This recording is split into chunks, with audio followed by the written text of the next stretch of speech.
où sont assis les écoliers. Il faut leur donner du pain et du thé aussi. Donc aujourd'hui, les écoliers ont récité la prière aux 17 Pandita de Nalanda que j'ai composée moi-même, et donc je souhaite les remercier pour cela. Cette requête aux 17 Pandita, alors que vous la récitiez, ça m'a impressionné, parce que tous ces grands Panditas ne sont pas, et comme je leur ai dit à ces écoliers, que ce n'est pas juste des érudits bouddhistes, ce sont des grands philosophes qui ont utilisé toute leur capacité intellectuelle,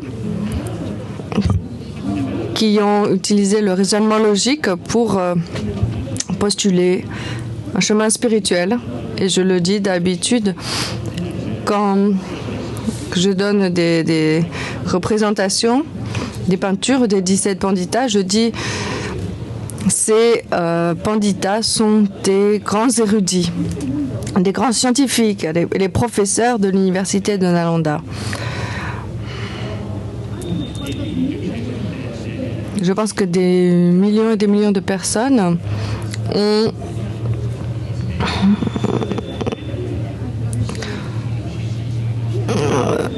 ont réussi à réfléchir de façon très profonde à l'état des choses, à leur situation, et ont permis de progresser petit à petit, étape par étape, sur le chemin spirituel pour trouver un état de paix mentale totale. Et donc, c'est tout seul.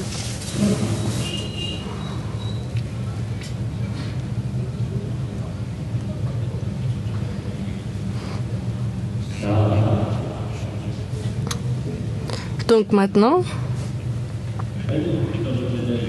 le Bouddha bienheureux nous a montré le Dharma profond et vaste en se basant sur le raisonnement logique. Et ces grands érudits éminents ont composé des œuvres que nous pouvons encore relire aujourd'hui. Ce sont donc des œuvres que nous devons étudier,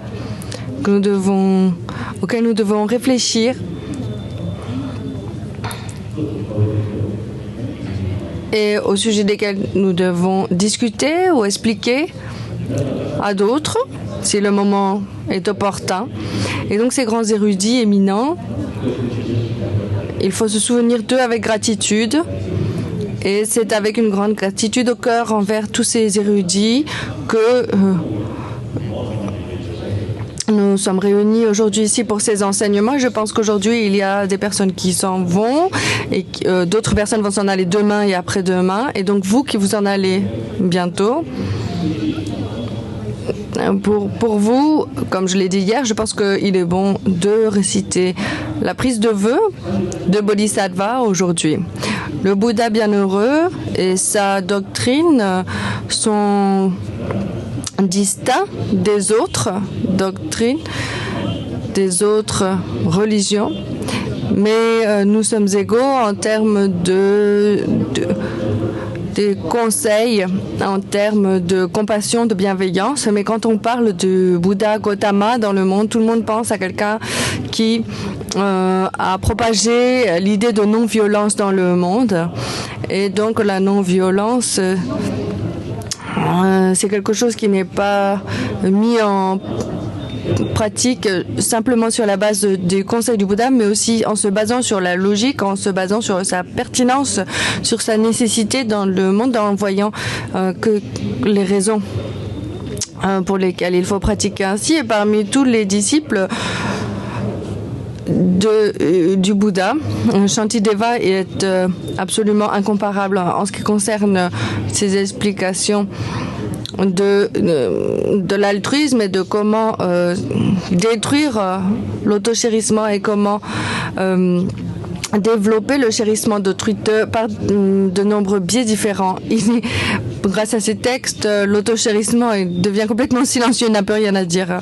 Et donc je pense qu'il est bon pour nous de réfléchir à ces textes autant que nous le pouvons.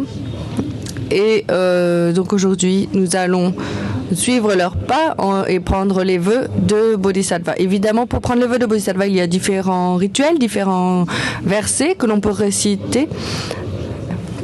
Je pense qu'aujourd'hui, on va réciter certains versets, mais ça ne fait aucune différence, puisque le sens essentiel, c'est que on va essayer d'engendrer un état d'esprit très vaste d'altruisme, de bienveillance.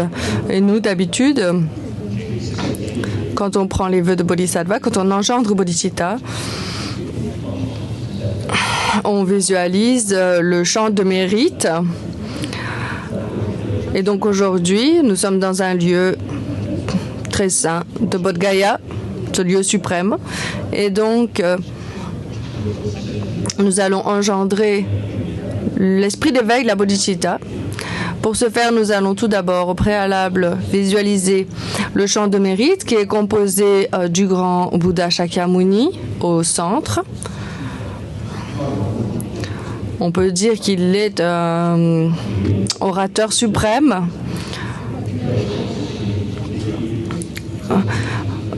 Parce que en voyant des raisons, puisqu'il nous dit il ne faut pas me faire confiance juste en croyant ce que je dis, il faut examiner ce que je dis, il faut mettre à l'épreuve mes conseils et les accepter que si vous voyez qu'ils sont valides. Je pense qu'il est incomparable parmi tous les maîtres spirituels. C'est le seul qui parle ainsi. Vous pensez qu'un tel maître extraordinaire et incomparable se trouve à présent devant vous. Donc il apparaît dans votre esprit, la silhouette et la personne du Bouddha vous apparaît dans votre esprit. Et ensuite, vous voyez tous les grands maîtres qui ont éclairé les chemins vastes et profonds, tels Maitreya, Manjushri et les 8 fils proches qui sont sous forme de déité, de divinité. Et ensuite, pensez à tous les maîtres de la lignée profonde, commençant par Nagarjuna, Chandrakirti, Buddhapalita, et ensuite tous les maîtres de la lignée de la vaste conduite, en commençant par Asanga, etc. Et ensuite tous les grands Mahasiddhas, comme Saraha, etc. Et tous ceux qui ont tourné la roue du mantra secret, les 80 Mahasiddhas, pensez qu'ils sont tous présents devant vous. Ensuite, le grand Kasyapa et les 7 grands détenteurs de la doctrine, pensez qu'ils sont tous là présents devant vous également. Et ensuite tous les grands maîtres du pays des neiges du Tibet, les maîtres qui ont propagé le bouddhisme au début, dans la première propagation du Tibet, donc Guru Padmasambhava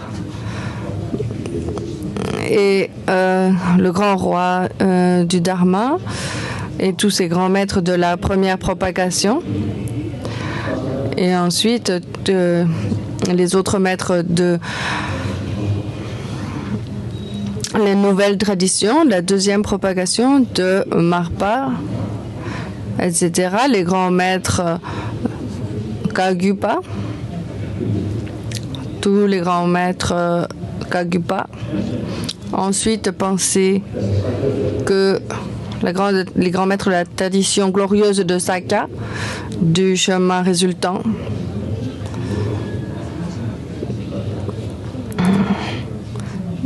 de Birupa et tous les autres maîtres, Sakyapa,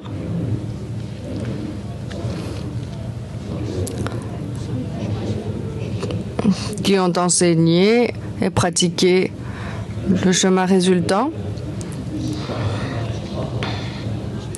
On parle de 3 lignées Sakyapa qu'il y a 3 traditions. Donc pensez que tous les lamas de ces traditions et de ces lignées sont présentes. Et ensuite, il y a la lignée Kadampa qui commence par Atisha et Tromtempa et les Kadampa des textes, Kadampa des lamrim et les Kadampa des instructions. Pensez que tous ces Kadampa sont là. Et ensuite, pensez au grand maître Lama Tsongkhapa avec Gyaltsabje et Khedrubje et les autres disciples de Lama Tsongkhapa.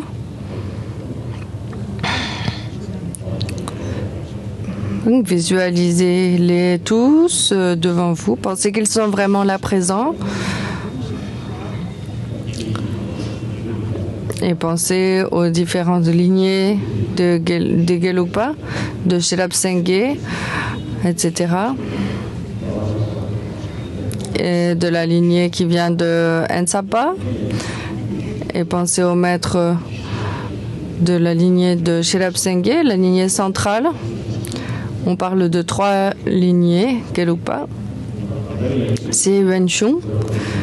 Pensez que tous les maîtres donc des 4 traditions bouddhistes du Tibet et tous les grands pratiquants sont tous là devant vous. Et au pied de tous ces grands.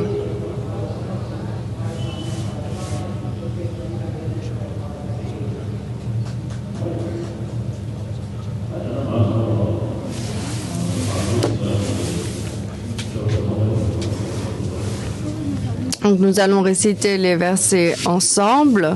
Je pensais que tous les Bouddhas et les Bodhisattvas sont devant vous et pensez qu'il y a aussi les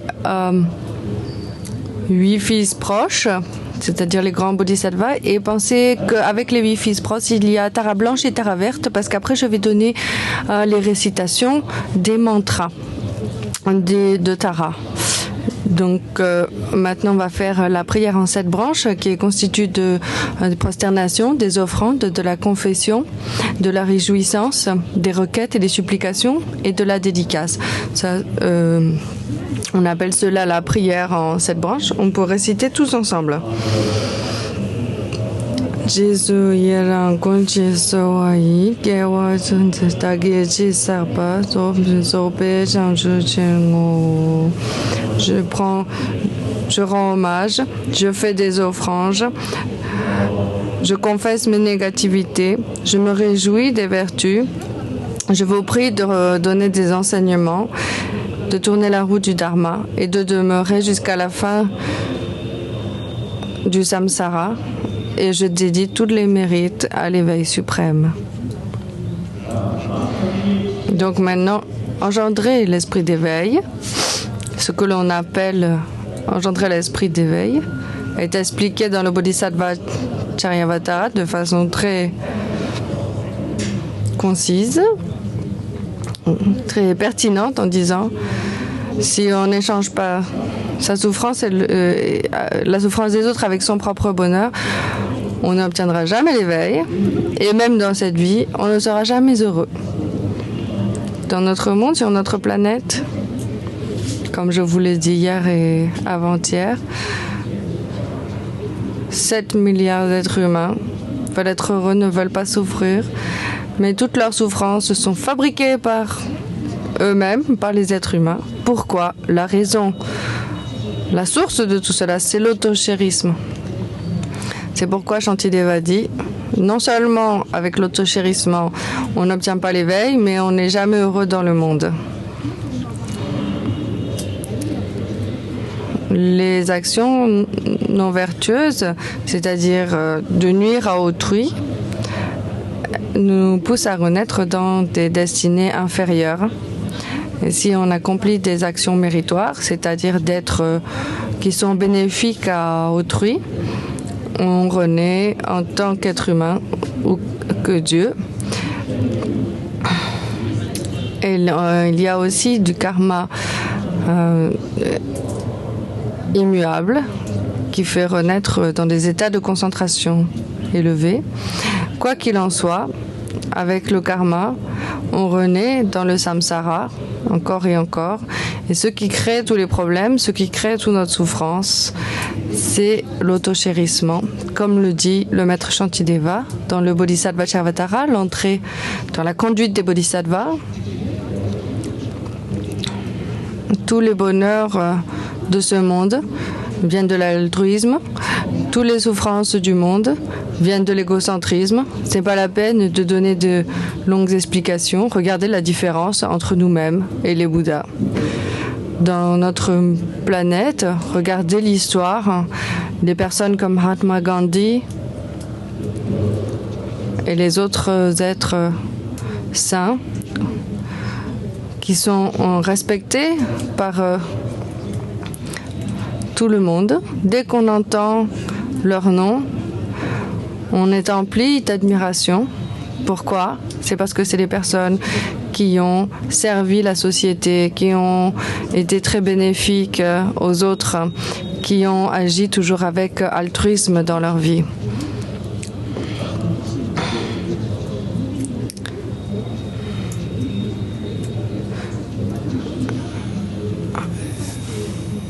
Et les autres qui ont fait que propager la violence dans le monde, dès qu'on entend leur nom, tout le monde ressent de l'inconfort, de l'aversion. Donc, quand on engendre un souhait d'être utile et bénéfique à autrui, cela nous procure un grand bonheur immédiatement, temporairement, puisque tous les gens qui nous entourent, on les considère comme nos amis. Et aussi, ça nous permet de ne pas avoir d'anxiété, d'avoir une grande clarté, une grande transparence dans notre vie. Plus on est transparent dans nos vies, plus les gens nous font confiance. Et immédiatement, temporairement, immédiatement, cela nous rend tout de suite plus heureux et plus tranquilles. On n'a pas peur d'être mal vu. Moi, quand je vais ici et là, je me dis, je suis un être humain parmi tous les autres êtres humains. Je suis comme tout le monde. Et je ne me dis pas, je suis le Dalai Lama, je suis meilleur que les autres. Même en rêve, je ne me dis pas, je suis le Dalai Lama, je suis spécial. Je me dis, non, je suis un bhikshu, je suis un moine. Je me dis toujours, je suis comme tout le monde. Je suis proche de chacun, je me sens proche de chaque personne que je rencontre et j'essaie de considérer avec bienveillance dans notre vie quotidienne, jour après jour, chérir autrui, engendrer l'altruisme, c'est quelque chose qui est très utile, c'est quelque chose qui nous permet de ne pas avoir d'anxiété, de stress, ça nous permet de nous délivrer de nos attentes irréalistes et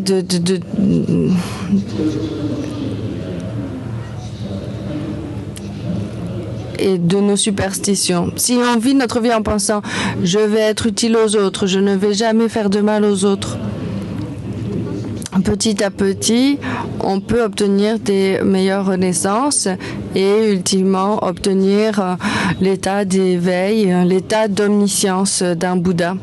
Si que l'on obtienne l'éveil d'un Bouddha ou non, que l'on obtienne l'omniscience ou non, dépend d'un seul critère, c'est est-ce qu'on est doté de la bodhicitta ou pas.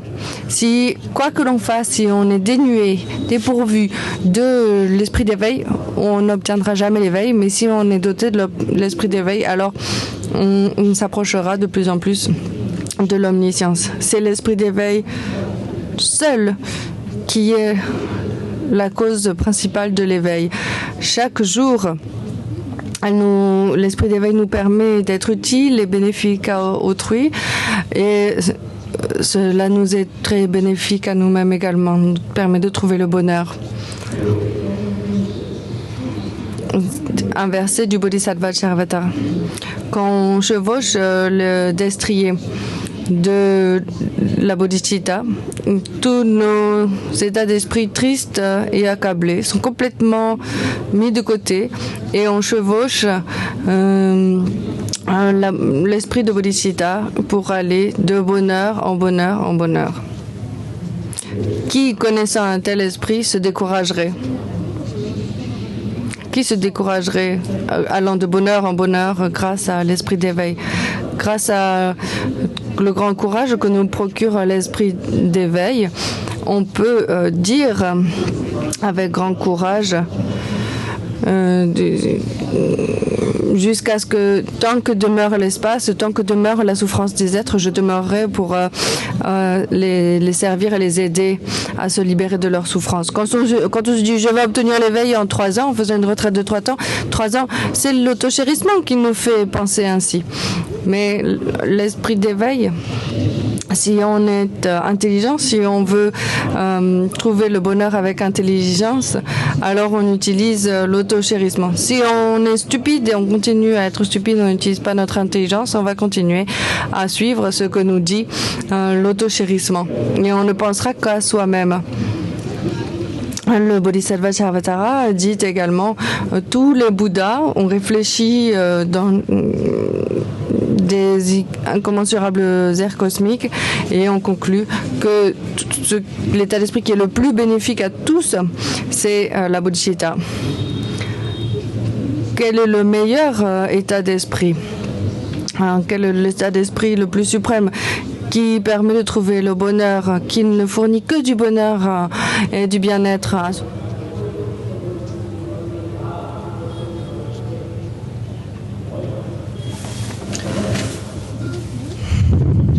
Donc, quand on récite le verset de Bodhicitta, on va utiliser un verset que tout le monde connaît, c'est la prise de refuge et Bodhicitta. Je pense que tout le monde connaît ce verset. Donc on va engendrer l'esprit d'éveil sous forme de prière, sous forme d'aspiration. Et donc nous récitons tous la prière de refuge et de Bodhicitta. Moi, une fois quand j'étais allée au Ladakh, il y avait beaucoup de monde réuni. Et j'ai demandé, je pense que vous connaissez tous par cœur, le verset de refuge et de Bodhicitta. Et j'ai dit, levez la main. Alors ceux qui savaient le réciter, et personne ne levait la main. Donc,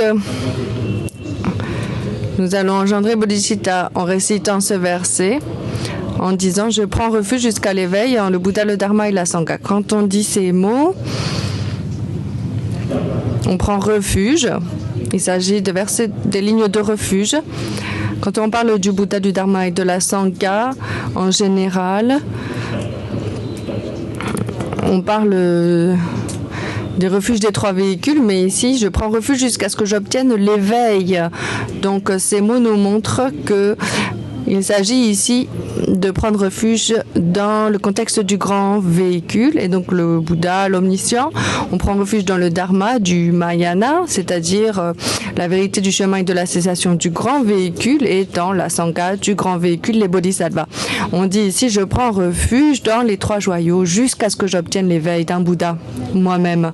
Comme je vous l'ai expliqué hier et avant-hier, j'ai expliqué les qualités du Bouddha qui sont donc dénuées de toute faute et qui a épanoui toutes les qualités, qui est doté d'une intelligence, d'une sagesse incomparable, insurpassable. Il y a les qualités du corps, de la parole et de l'esprit du Bouddha, mais ce sont ces qualités de son Esprit Saint qui sont principales. On dit donc, moi, je prends refuge dans les 3 joyaux jusqu'à ce que j'obtienne de l'éveil. Donc, ces mots, quand on y réfléchit, montrent le refuge résultant. En fait, on prend refuge dans le joyau du Dharma qui sera inclus dans notre continuum mental. C'est-à-dire que l'on va réaliser soi-même. Il s'agit donc principalement de prendre un refuge résultant dans notre capacité à obtenir l'éveil et dans l'éveil que nous allons définitivement obtenir dans notre continuum mental. Le refuge causal, il s'agit de prendre refuge dans les réalisations et les qualités inclus dans le continuum d'autres personnes. Donc ici, c'est surtout le refuge résultant auquel il faut penser. Ensuite, les deux dernières lignes disent par ma pratique des six perfections, puissais-je obtenir l'éveil pour le bien de tous les êtres. Il s'agit ici donc d'engendrer bodhicitta grâce à aux grandes méthodes de la générosité, de la discipline, etc. Donc il s'agit des six perfections. En fait, on dit que toutes mes actions vertueuses deviennent les causes du bonheur de tous les êtres, deviennent les causes de mon obtention de l'éveil, qui vise uniquement à servir et à aider les autres. Donc, quand on dit ces mots, on dit par mes accumulations de mérite. Et ça ne suffit pas, c'est trop restreint. Il faut dire par mes deux collections, pour qu'on puisse inclure la collection de mérite et de sagesse. Donc il est bon de dire grâce à l'accumulation des deux collections. Donc la collection de sagesse doit inclure donc la sagesse de la réalisation de la vacuité, la réalisation du non-soi. On dit, il n'y a aucun mot alors qui montre la vacuité, la sagesse dans ce verset. Mais en fait, quand on récite les mots et qu'on dit j'obtiens l'éveil. Alors, quand on dit je, il faut, quand on a la certitude du non-soi, dès qu'on dit je, on se rappelle immédiatement que le je, que le moi, est une simple dénomination verbale, un simple concept. Et donc, il est bon, dans le verset, à deux reprises, le mot je apparaît. Et donc, quand on le récite, il est bon de se rappeler du non-soi. Ainsi, on peut également accumuler la collection de sagesse en même temps qu'on accumule la collection de mérite en récitant ces mots. Donc on va réciter ensemble. Après moi, vous allez réciter ce verset.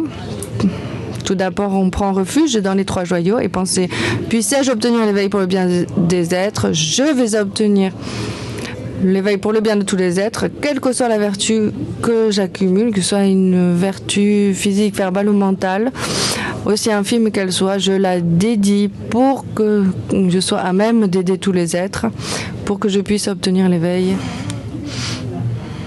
Ça ne marche pas. La radio ne semble pas marcher.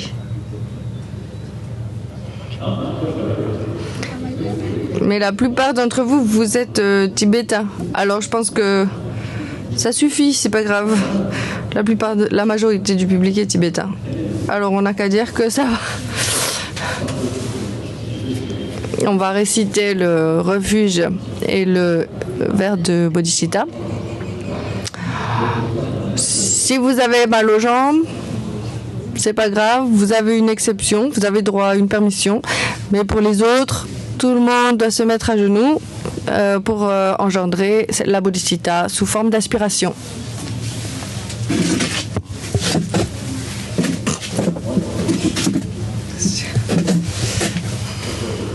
Donc, vous avez bien compris, agenouillez-vous. Donc maintenant, vous vous trouvez sous les yeux de tous les Bouddhas et Bodhisattvas et tous les maîtres de la lignée, tous les grands Mahasiddhas. Rappelez-vous de toutes leurs qualités du corps, de la parole et de l'esprit, et que toutes ces qualités surviennent de la bodhicitta qu'ils ont engendrée. Moi, qui prends refuge dans le Bouddha, le Dharma et la Sangha, si je suis vraiment sincère avec ce refuge, alors il faut que je me pose la question, quelles sont leurs qualités, quels sont leurs états d'esprit, et je vais m'entraîner et suivre leurs pas dans le chemin spirituel. Tel que les Bouddhas et Bodhisattvas ont engendré Bodhicitta, moi aussi je vais pratiquer exactement de la même façon.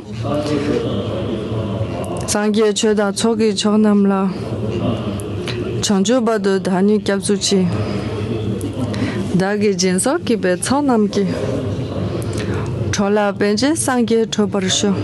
Je prends refuge dans le Bouddha, le Dharma et la Sangha jusqu'à ce que j'obtienne l'éveil. Je prends refuge. Par mes pratiques des 2 collections, des 6 perfections, puissais-je devenir un Bouddha pour le bien de tous les êtres. C'est la 2e répétition. Maintenant, la 3e répétition à la fin de la 4e ligne. Du fond du cœur, hein, avec un état d'esprit empreint de ferveur, de dévotion, pensez devant tous les Bouddhas et les Bodhisattvas. Je suis leur trace de façon très sincère. Je ne me laisserai pas aller sous le joug de l'auto-chérissement. Je suis un pratiquant du chérissement d'autrui, de l'altruisme. À partir d'aujourd'hui, je ne ferai de mal à aucun être et j'essaierai de mon mieux de leur être bénéfique. Mais le minimum, jamais je ne les tromperai, je leur ferai du mal, jamais je ne les utiliserai désormais. Pensez très fort ainsi, faites une promesse dans votre cœur pour ça. Répétez pour la 3e répétition. Je prends refuge dans le Bouddha, le Dharma et la Sangha jusqu'à ce que j'obtienne l'éveil. Par mes pratiques de la générosité et des 2 collections, puissais-je devenir un Bouddha pour le bien de tous les êtres. Que l'esprit d'éveil précieux puisse-t-il être engendré là où il n'a pas été engendré et là où il a été engendré toujours croître encore et encore. Que je devienne comme la terre, l'eau, le feu, pour être la source de la survie et de bien-être de tous les êtres. Puissais-je, tant que l'espace demeure, tant que les êtres demeurent, les servir pour éradiquer leurs souffrances. Vous pouvez vous asseoir maintenant. Donc nous avons engendré Bodhicitta.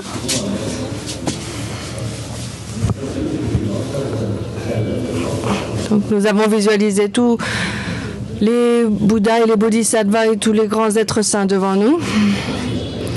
Dans les textes d'initiation, normalement on engendre l'esprit de l'Omni-Yoga et j'ai envie de le réciter aujourd'hui. J'ai envie, c'est très utile d'engendrer l'esprit de l'Omni-Yoga. Donc, on peut d'abord commencer par réfléchir à la Bodhicitta conventionnelle, c'est ce qu'on vient de faire, et je me dis, c'est bien aussi de réfléchir à la Bodhicitta ultime. Quand je donne des enseignements, des fois, pour décider si je veux faire ceci ou cela, et ce matin, j'ai fait une divination, j'ai fait un mot pour savoir est-ce qu'on va faire l'esprit de l'Omni-Yoga, et la divination était très bonne. Alors, posons-nous la question. Qu'est-ce que c'est un Bouddha? Dans un texte, il est dit, le Bouddha est permanent. Quand on imagine le Bouddha, qu'on le visualise, et quand on analyse, on se dit... pardon. Dans la sagesse fondamentale, il y a un chapitre qui s'appelle « Analyse du Bouddha », pas le Bouddha est permanent. Est-ce que l'ainsi allé n'est ni ses agrégats, ni en dehors des agrégats. Il n'est pas doté des agrégats. Les agrégats ne sont pas dotés de l'ainsi allé.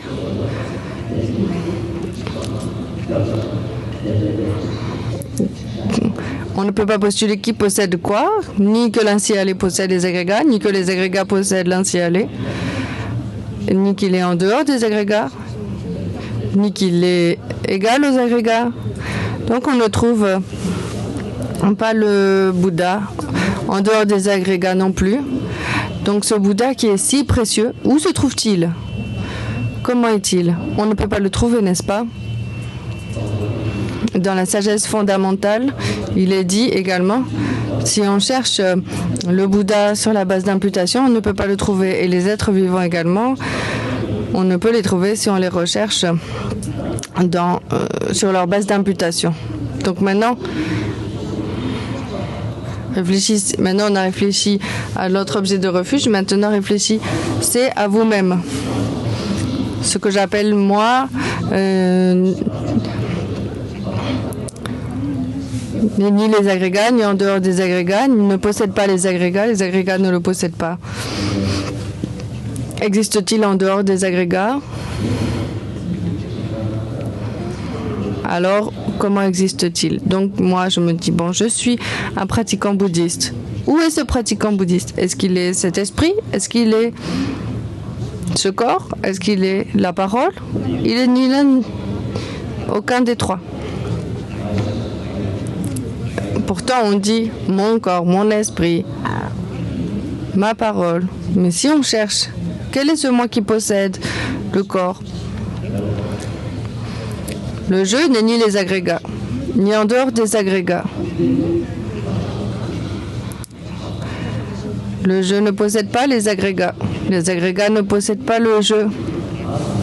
Le jeu n'existe pas en dehors des agrégats. On ne peut pas le trouver. C'est vraiment très clair. Vous avez compris? Donc, tout à l'heure, on a engendré la bodhicitta conventionnelle et maintenant, essayons de réfléchir à la bodhicitta ultime. Donc, pour commencer, il est bon de réfléchir comme je viens de l'expliquer. On prend refuge dans le Bouddha. Le Bouddha en quel on prend refuge n'existe pas de son propre côté. On ne peut pas le trouver si on le recherche sur la base d'imputation. Et celui qui prend refuge, la personne, le jeu, je ne peux pas le trouver sur la base d'imputation. Donc réfléchissez un petit peu, essayez de méditer là-dessus. Et parmi ceux d'entre vous qui ont étudié les textes,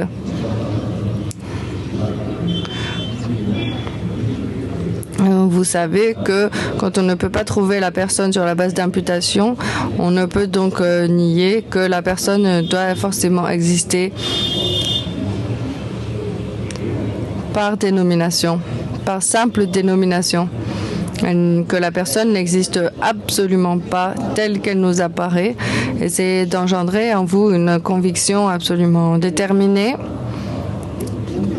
Voir que les choses et le jeu sont des simples dénominations et n'existent absolument pas en dehors de cela, d'une autre manière. Il faut qu'en nous une négation, réfutation négative apparaisse à notre esprit. Réfléchissez ainsi. Tout d'abord, on commence par le Bouddha. Il n'est pas équivalent aux agrégats. Il n'est pas en dehors des agrégats. Il n'a pas d'agrégats, les agrégats ne le possèdent pas. En dehors de cela, où est le Tathagata? Méditez ainsi.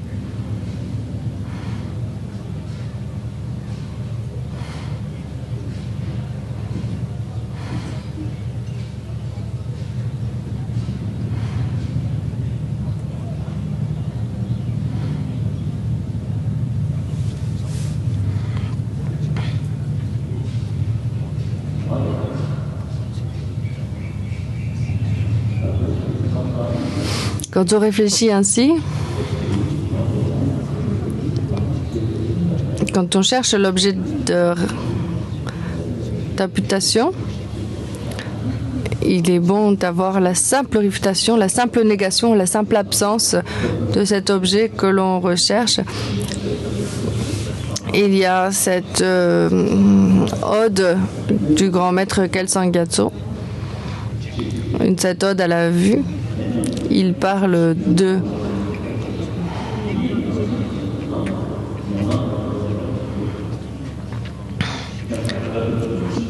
comment méditer sur la concentration tel l'espace, ce qu'on vient de faire.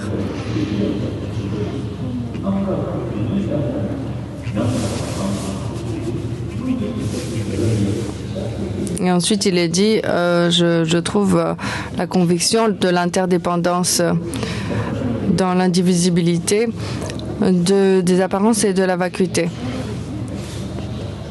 du point de vue où l'on recherche l'objet, on ne peut rien trouver. Donc c'est comme l'espace, un vide, rien ne peut être postulé.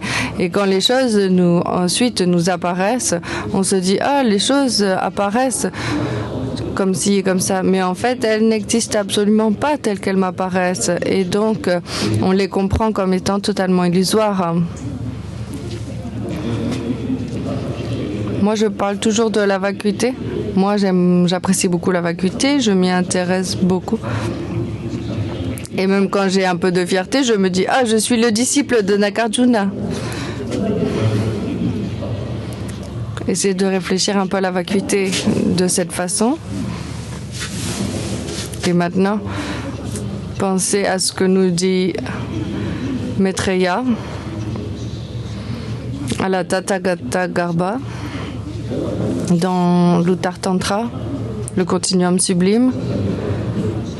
Le Bouddha parfaitement éveillé que nous avons visualisé, entouré de tous les bodhisattvas. Son action éveillée de la parole, c'est-à-dire de ces discours, existe encore aujourd'hui. Même s'il est passé en parinirvana il y a longtemps, tous ces enseignements et ces discours, nous pouvons encore y avoir accès. Bon, on peut expliquer ces mots de façon différente, mais le bodhisattva, le Bouddha, quand on le recherche sous 5 aspects, on ne le trouve absolument pas, comme on a fait tout à l'heure. Le Bouddha est dénué de nature, nous-mêmes sommes dénués de nature. Dans la sphère du Dharma, on ne peut pas parler de bien, de mal. Tout est d'une même saveur. Et ensuite, ce qui est expliqué dans la dernière roue du Dharma, la claire lumière nous permet d'obtenir les 4 kayas et la cause substantielle que nous avons dans notre esprit. La cause substantielle des 4 kayas. Il s'agit de l'essence du Bouddha qui est éternelle. Nous avons en nous la graine de Bouddha, c'est-à-dire le Tathagata Garbha. Nous avons tout, ce que vous voulez, les matières premières pour devenir un Bouddha en nous. Nous avons la matière première.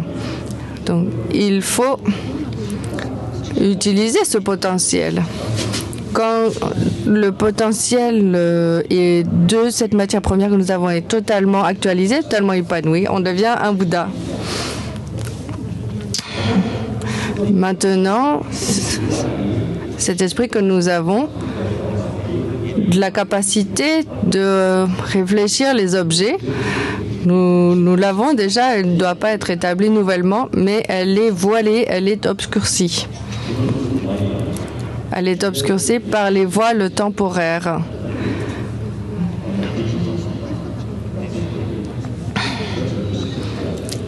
Et donc maintenant, nous allons engendrer la bodhicitta ultime. Pensez, où est-ce qu'il est le moi? Où est le Bouddha? Comment existe-t-il? Quand on les recherche, on ne trouve rien. Donc je pense que ça permet d'établir une sorte d'interdépendance de bon augure. Moi, je réfléchis à cela aussi beaucoup.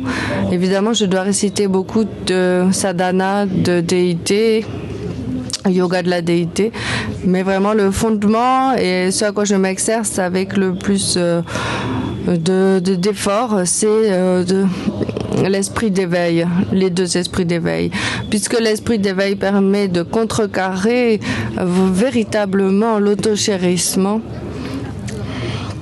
Et aussi, quand on comprend le non-soi, quand on comprend la vacuité, cela permet véritablement d'éradiquer la saisie de l'existence réelle, de la vérité, de la réalité. Et c'est en détruisant ces 2 états d'esprit que l'on peut éradiquer la souffrance. Sinon, on peut réciter des prières en disant oh, que les obstacles soient éradiqués, que la souffrance soit éliminée, etc., etc. On peut en réciter des prières comme ça des milliers de fois. Ça ne servira pas à grand-chose. C'est en diminuant nos états d'esprit négatifs, notre saisie du soi et saisie égocentrique que l'on on éradique la souffrance et que notre pratique du dharma devient authentique. Sinon, c'est juste un peu comme ça. Donc maintenant, nous avons engendré les deux esprits d'éveil. En bref, Nagarjuna nous dit que tous les êtres obtiennent les deux kayas en accumulant les deux collections de sagesse et de mérite. Et donc, la base pour accumuler les deux collections de sagesse et de mérite sont ces deux types de bodhicitta. L'accumulation de sagesse nous permet d'obtenir le Dharmakaya, le corps de sagesse ou le corps de vérité. Et la collection de mérite nous permet de donner lieu au corps de forme, le Rupakaya. Donc nous, on dit toujours, puissais-je devenir un Bouddha? Alors réfléchissons, comment est-ce qu'il est possible d'obtenir l'état de Bouddha? En utilisant quel chemin, en utilisant quelle méthode, c'est-à-dire ces deux accumulations de mérite et de sagesse, sur quelle base on obtient l'état d'éveil, sur la base de notre nature de Bouddha, de notre Tathagata Garbha. Maintenant, j'avais envie peut-être de vous donner les permissions de réciter certains mantras. Donc, vous avez visualisé le Bouddha Shakyamuni. On va donc visualiser que le mantra du nom de Bouddha Shakyamuni, vous visualisez les lettres qui sont issues de son cœur. Om Muni Muni, Mahamuni Esoa. Om Muni Muni, Mahamuni Esoa. Om Muni Muni, Mahamuni Esoa. Donc les lettres sont émises du cœur du Bouddha et viennent vers vous et s'absorbent dans votre cœur. À droite de Bouddha, il se trouve Chenrezi, Avalokiteshvara et Maitreya. Avalokiteshvara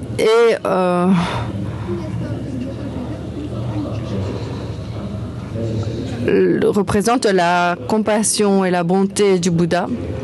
Maitreya, etc. sont aussi des représentations de la bonté du Bouddha. Je pense qu'il est très clair quand on regarde l'histoire que Avalokiteshvara a un lien très particulier avec les Dalai Lama et avec le Tibet. Pour les Tibétains, je pense que c'est peut-être plus rapide d'obtenir des réalisations par le biais de Avalokiteshvara.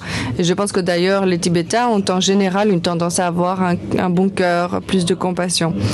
Donc nous allons réciter Om Mani Padme Hum, le mantra en 6 syllabes. À droite du Bouddha Shakyamuni, il y a les 8 fils proches. Parmi eux, vous avez donc Avalokiteshvara. Et pensez que le mantra en 6 syllabes survient de son cœur et vient s'absorber dans votre cœur. Et vous obtenez ces bénédictions. Les bénédictions, ça veut dire que vous obtenez la splendeur du Bouddha. Ce que cela veut dire véritablement, c'est que l'auto-chérissement est diminué et que le chérissement d'autrui est accru. Om Mani Padme Hum, Om Mani Padme Hum, Om Mani Padme Hum. Ensuite, à gauche du Bouddha, il y a Manjushri, la déité de la sagesse, l'incarnation de la sagesse de tous les Bouddhas. Dans les 4 traditions, Manjushri et Chenrezi et Avalokiteshvara également sont pratiqués par le biais de nombreuses sadhanas. La meilleure façon d'actualiser Manjushri, c'est d'étudier, de réfléchir, d'étudier les textes encore et encore. C'est ainsi que notre intelligence analytique croîtra. Donc, la meilleure sadhana de Manjushri, la meilleure pratique pour s'approcher de Manjushri, c'est d'étudier les textes en plaçant comme fondement notre étude et ensuite surtout de s'exercer à la réflexion et d'essayer de contempler, de réfléchir ce que l'on comprend. Donc maintenant, nous allons réciter le mantra de Manjushri. Om Arapatanati, Om Arapatanati, Om Arapatanati. Voilà. Ensuite, comme je l'ai dit tout à l'heure, on a visualisé Tara, qui est la déité, le Bouddha de l'action éveillée. Donc, Tara, c'est la déesse de l'action éveillée de tous les Bouddhas, ou l'incarnation de les activités éveillées de tous les Bouddhas. Donc maintenant, nous allons réciter le mantra de Tara en 10 syllabes. Donc, les actions éveillées, peut-être, peuvent nous permettre d'avoir une longue vie, d'avoir une bonne santé, d'avoir toutes les conditions favorables. Toutes ces choses proviennent également des actions éveillées de Tara. Om Tare Tutare Ture Soha. Om Tare Tutare Ture Soha. Om Tare Tutare Ture Soha. Est-ce que je l'ai dit 3 fois? C'est bon, on a dit ça 3 fois?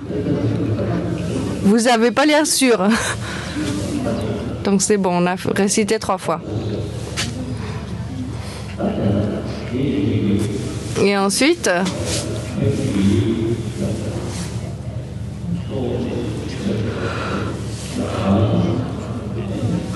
pour cette session d'enseignement, le public particulier sont les Indiens, le public indien, les étudiants indiens. Et donc, ça fait 3 jours que nous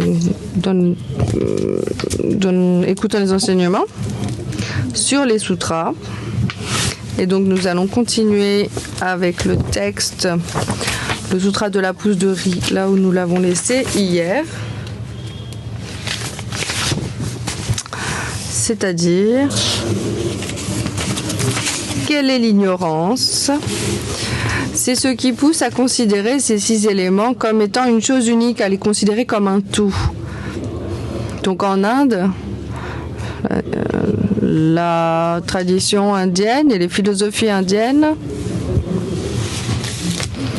postulent un élément final, et d'ailleurs c'est commun à toutes les religions, qui est final, qui est concret, qui est permanent, qui est réel. Mais comme je l'ai dit hier,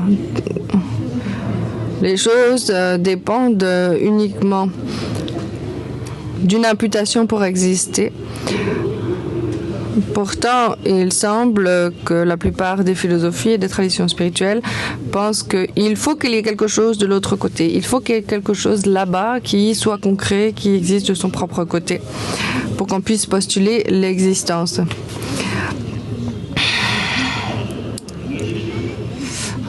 L'ignorance, c'est ce qui pousse à considérer le soi, à considérer les 6 éléments, comme l'être vivant, la vie, celui qui naît, l'âme, l'individu, à les considérer comme la personne. Même les petits-enfants, bon, disons, ne pas connaître l'alphabet, c'est une forme d'ignorance. Cette ignorance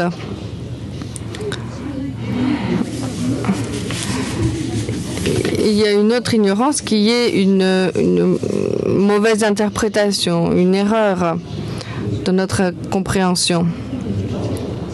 C'est cette ignorance, pas juste de ne pas savoir ceci ou cela, parce qu'en fait, tant qu'on n'obtient pas l'éveil, on aura une certaine ignorance vis-à-vis de certains phénomènes. Il s'agit ici, quand on parle d'ignorance, de la source de toutes les perturbations mentales, d'une incompréhension de la réalité, d'une erreur dans notre intelligence.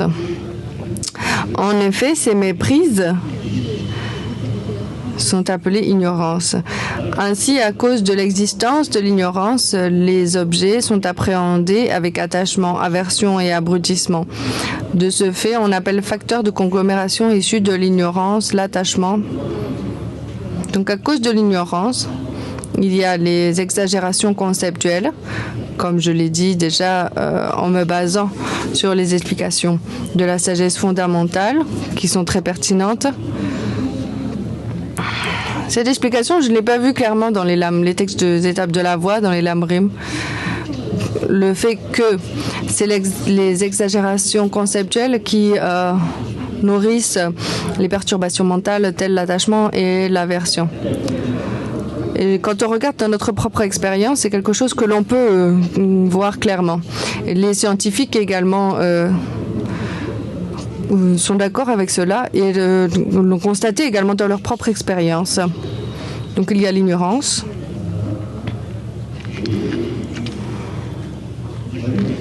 À cause de l'ignorance, il y a les facteurs de conglomération. C'est-à-dire que, à cause de l'attachement et de l'aversion, on s'engage dans des actions, on accumule du karma. Des karmas méritoires, non méritoires et immuables. Quoi qu'il en soit, ce sont des karmas, des actions qui vont nous propulser dans des nouvelles existences samsariques. On parle également de karma en termes des 3 portes, c'est-à-dire des actions verbales, physiques et mentales.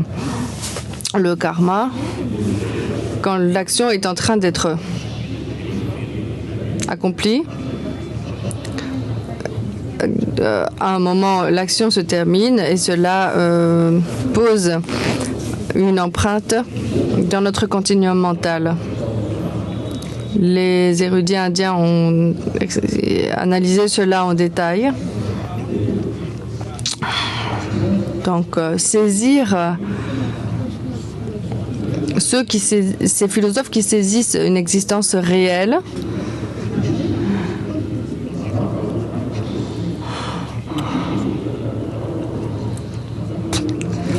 donc ils pensent que les choses impermanentes existent de leur propre côté de par leurs propres caractéristiques. Et c'est cela qui leur permet de postuler le karma. Mais donc c'est absolument extraordinaire quand ces philosophes qui postulent l'absence d'existence véritable et une existence qui est une simple dénomination.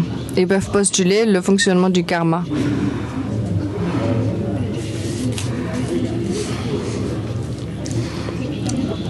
Et donc les Chittamatra, ils parlent de la Laya Vijnana, la conscience base de tout, puisqu'ils disent que sinon les consciences qui sont méritoires, non méritoires, etc. ne peuvent pas être la base des empreintes qui vont mûrir plus tard. C'est assez compliqué de comprendre quelle est la base qui est en fait le réceptacle des empreintes karmiques, la conscience mentale. Ensuite, il y a le nom et la forme. Après, il y a le contact. À cause du contact, il y a la sensation. À cause de la sensation, il y a la soif. À cause de la soif, il y a... La soif, ça veut dire quand on voit des objets plaisants, déplaisants, on s'y agrippe. Soit on veut s'en détourner, soit on veut s'en approcher. Et donc, à cause de la soif, on a l'appropriation. À cause de l'appropriation,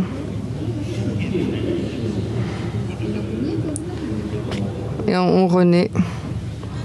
Ce qui constitue le devenir. Après le devenir, il y a la vieillesse. La survenue des agrégats issus de ces causes est la naissance. La décrépitude de ces agrégats constitue la vieillesse. La destruction des agrégats suscitée par la vieillesse constitue la mort. La tristesse intérieure associée à l'attachement de celui qui meurt et qui s'affole constitue la douleur. Les mots prononcés à cause de la douleur sont les lamentations. L'expérience du mal-être associée aux 5 consciences principales constitue la souffrance. Parce qu'elles forment une obscurité intense, on parle d'ignorance. Parce qu'ils conglomèrent les agrégats, on parle de facteurs de conglomération. Parce qu'elles comprennent, on parle de conscience. Parce qu'elles sont d'un support, on parle de nom et forme. Parce qu'elles constituent la porte de la naissance, on parle des 6 sources d'essence. Parce qu'ils rentrent en contact, on parle de contact. Parce qu'on la ressent, on parle de sensation. Donc quand le karma est fini, c'est-à-dire quand l'action se termine, on parle de shikpa, de la désintégration du karma. La destruction doit être causée par une cause également. Par exemple, la naissance est causée par une cause.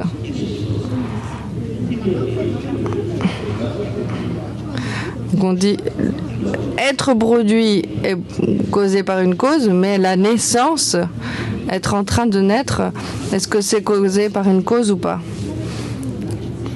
Si c'est le cas, alors il faut aussi que la désintégration ou la destruction, c'est-à-dire la fin de l'action, elle aussi doit être causée. C'est difficile à comprendre.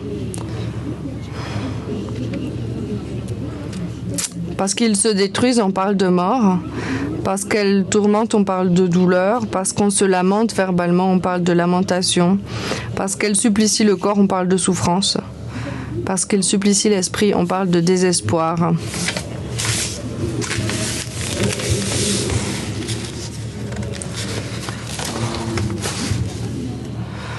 Par ailleurs, ne pas réaliser l'incité, la méconnaître ou ne pas la connaître constitue l'ignorance. Ensuite, plus bas. Bon, je crois que ça suffit.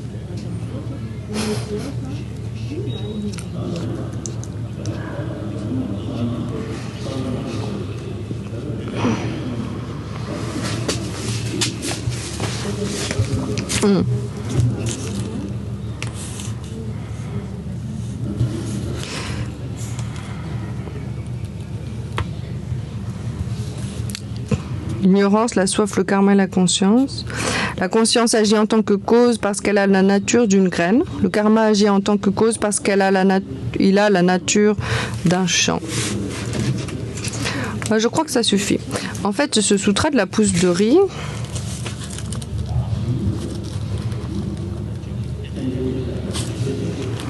explique l'interdépendance, donc l'interdépendance des phénomènes composés, comment on erre dans le cycle des existences à cause de l'ignorance. Et du point de vue pur, on explique comment on se libère du cycle des existences. Donc si on cesse l'ignorance, on fait cesser le karma. Si on fait cesser le karma, on fait cesser la conscience, etc.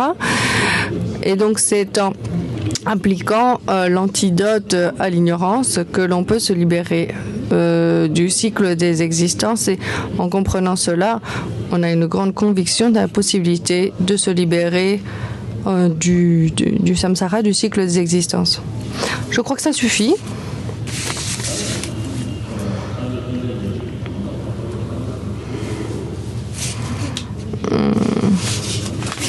Donc à la fin, il est dit, comme je l'ai dit hier, Gate Gate Paragate Parasam Gate Bodhisoa, ce mantra explique, peut-être expliqué avec des raisonnements extrêmement détaillés, et pas des mots en l'air, juste je prends refuge dans le Bouddha, non, avec des grandes explications pertinentes et logiques. Moi, je le dis souvent, quand on présente le Dharma, on fait une introduction au bouddhisme, on peut présenter le Lamrim, expliquer les 4 détournements de l'esprit, mais c'est très bien. Mais expliquer juste le Lamrim, cela ne suffit pas. C'est expliqué dans le commentaire qui éclaircit le sens. Il est dit qu'il y a 2 types de disciples, ceux qui suivent la foi et ceux qui suivent l'intelligence, le raisonnement. Ceux qui suivent la foi, ils disent, bon, d'accord, c'est vrai, puisque vous le dites, je suis d'accord, je vous crois. Mais ceux qui ont l'intelligence aiguisée, ils s'intéressent à la prajnaparamita, la sagesse transcendante. Ils comprennent que les différents pratiquants spirituels, tels les auditeurs, les pratika Bouddha, les Bouddhas par soi et les Bodhisattvas, obtiennent différents résultats spirituels. Quelles sont leurs causes, quelles sont leurs méthodes, quelles sont leurs bases, quels sont leurs résultats. Cela est expliqué dans l'ornement des réalisations et leurs sources. Dans l'ornement des réalisations de Maitreya, il est dit...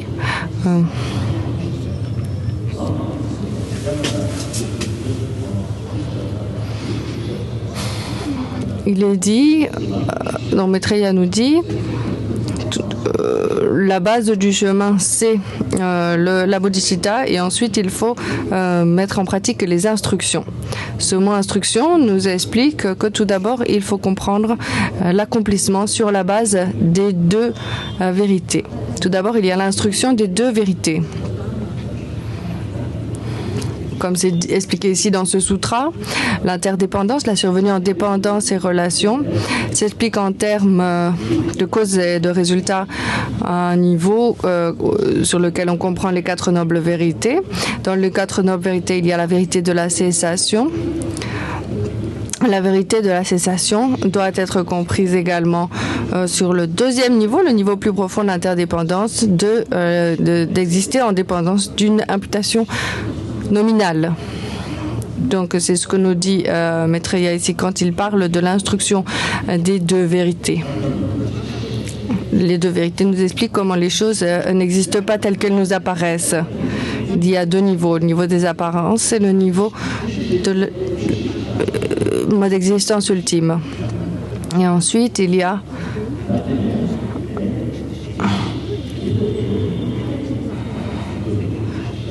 l'interdépendance donc des causes et des résultats sur lesquels on peut expliquer la souffrance, l'origine de la souffrance. Et ensuite, quand on parle de la vérité du chemin, de la vérité de la cessation, on présente ainsi le joyau du Dharma, le joyau, c'est-à-dire la cessation même, et le chemin dans le continuum mental des êtres éveillés et des êtres sur le chemin. Les êtres éveillés sont le joyau du Bouddha et les êtres sur le chemin sont la communauté de la Sangha. C'est comme ça qu'il faut comprendre les trois joyaux, sinon on dit juste Bouddha, Dharma, Sangha. Ensuite, il y a les explications des étapes du chemin, comment réaliser le calme mental, comment réaliser la vision supérieure. C'est donc Maitreya nous explique ainsi les instructions de cette façon, et c'est de cette façon que nous devons également guider les disciples. Comme je l'ai dit moi aussi dans ma prière aux 17 Pandita, à la fin, j'ai dit, en pensant à ce texte des réalisations claires de Maitreya, dans la strophe 20, bénissez-nous pour que, au fait du sens des deux vérités, le mode réel de toute chose, nous sachions avec certitude, grâce aux quatre nobles vérités, comment on entre dans le samsara et comment on en ressort, résultant des connaissances valides, notre foi dans les trois joyaux trouvera sa stabilité. Donc, certains lamas ici présents connaissent cette histoire, mais peut-être que certains ne le connaissent pas. Et donc, un moine est arrivé à un monastère un jour au Tibet. Il a dit, je veux voir l'abbé. Il est où l'abbé? Oh, mais l'intendant de l'abbé a dit, oh, mais l'abbé n'est pas au monastère aujourd'hui, il est parti, il est sorti. Ah bon, il est sorti, et pourquoi faire? Oh, il est allé faire peur aux vieilles personnes. Il est allé faire peur aux grands-pères et aux grands-mères. Il y a longtemps, à Dharamsala, j'ai rencontré quelqu'un qui est venu me voir, qui m'a dit, oh, à la librairie, ils expliquent le Bodhisattva Charyavatara. Ils disent comment l'altruisme est magnifique et comment ils expliquent les fautes de l'égocentrisme. Et cette personne a dit, oh, c'est merveilleux, j'ai trouvé ça très bénéfique. Et le deuxième jour, ils ont parlé des souffrances infernales. Ils disent, oh, les enfers froids, c'est extrêmement froid, c'est insupportable. Et les enfers chauds sont si chauds, c'est insupportable. Alors je suis partie, je ne veux plus retourner. Donc, dans le monde en général de nos jours, quand on enseigne le Dharma, il faut prendre pour acquis que les disciples sont intelligents aiguisés et leur présenter les raisons. Parce que si on ne fait que suivre la foi aveugle sans comprendre ce que l'on fait, donner des initiations, des bénédictions, cela ne sert pas à grand-chose. Je pense que de nos jours, ce n'est plus pertinent. C'est pour ça que je parle de doctrine en termes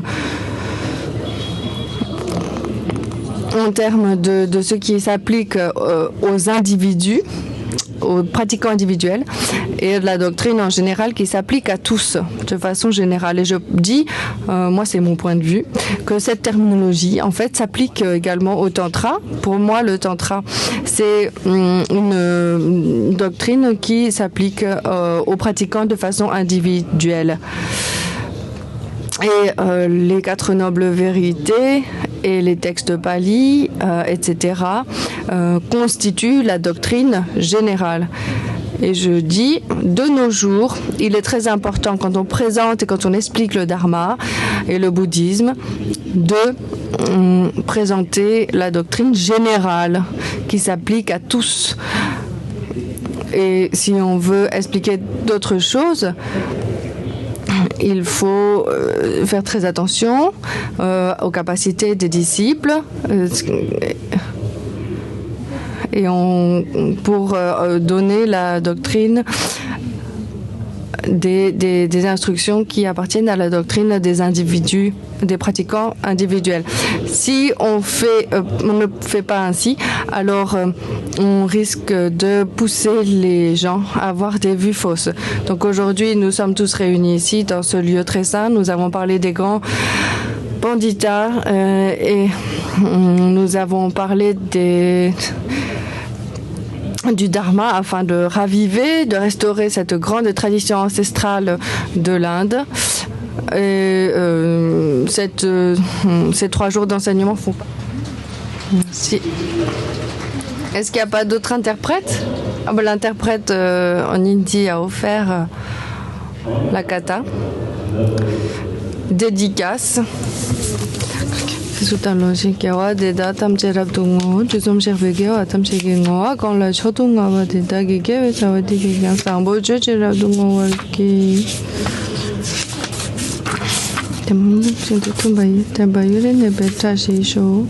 on dédie comme on dédiait les grands 8 fils proches et pour la doctrine qu'elle demeure. Pour que la doctrine demeure, ce qui est très important, c'est que les disciples et les maîtres, tous les uns entre les uns et les autres, demeurent en harmonie. On doit faire très attention à ça. Comme je l'ai dit hier, toutes les religions du monde doivent demeurer en harmonie et doivent demeurer proches les unes des autres. C'est pas grave si on a des opinions différentes et des points de vue philosophiques différentes, même parmi les bouddhistes. Toutes les populations du monde ne doivent pas devenir bouddhistes. Ça ne servira à rien. Il est bon que chacun demeure dans sa propre tradition, mais que l'on s'entende bien.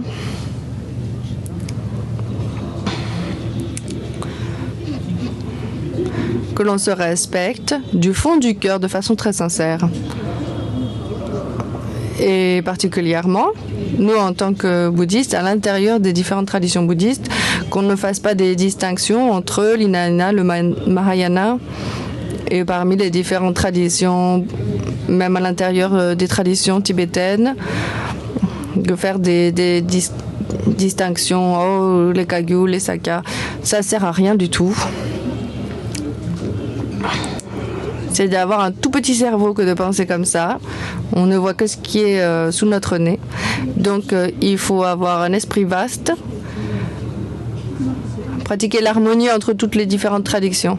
Au lieu de dire ma tradition, mon monastère, ma section, ça ne sert à rien du tout. Le Bouddha Bhagavan lui-même a dit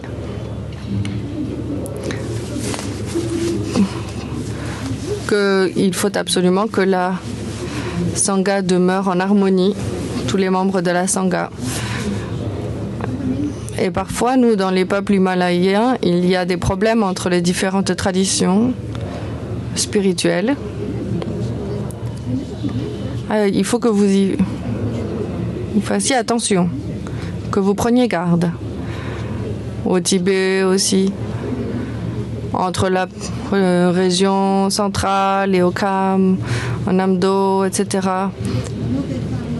Certains font des distinctions entre moi et les autres, ma tradition, etc. Nous sommes en péril encore aujourd'hui, réfléchissez à ça. Pourtant, alors que nous sommes dans une telle situation misérable, on en rajoute en disant, au lieu de nous unir, on se sépare en pensant moi et vous, nous sommes différents. Il faut que l'on demeure en harmonie, qu'on ait un état d'esprit plus ouvert, plus détendu, plus vaste. Et donc, on peut réciter avec sincérité cette prière pour les bons augures, pour que la doctrine demeure en harmonie, demeure pendant longtemps avec tous les membres de la Sangha en harmonie.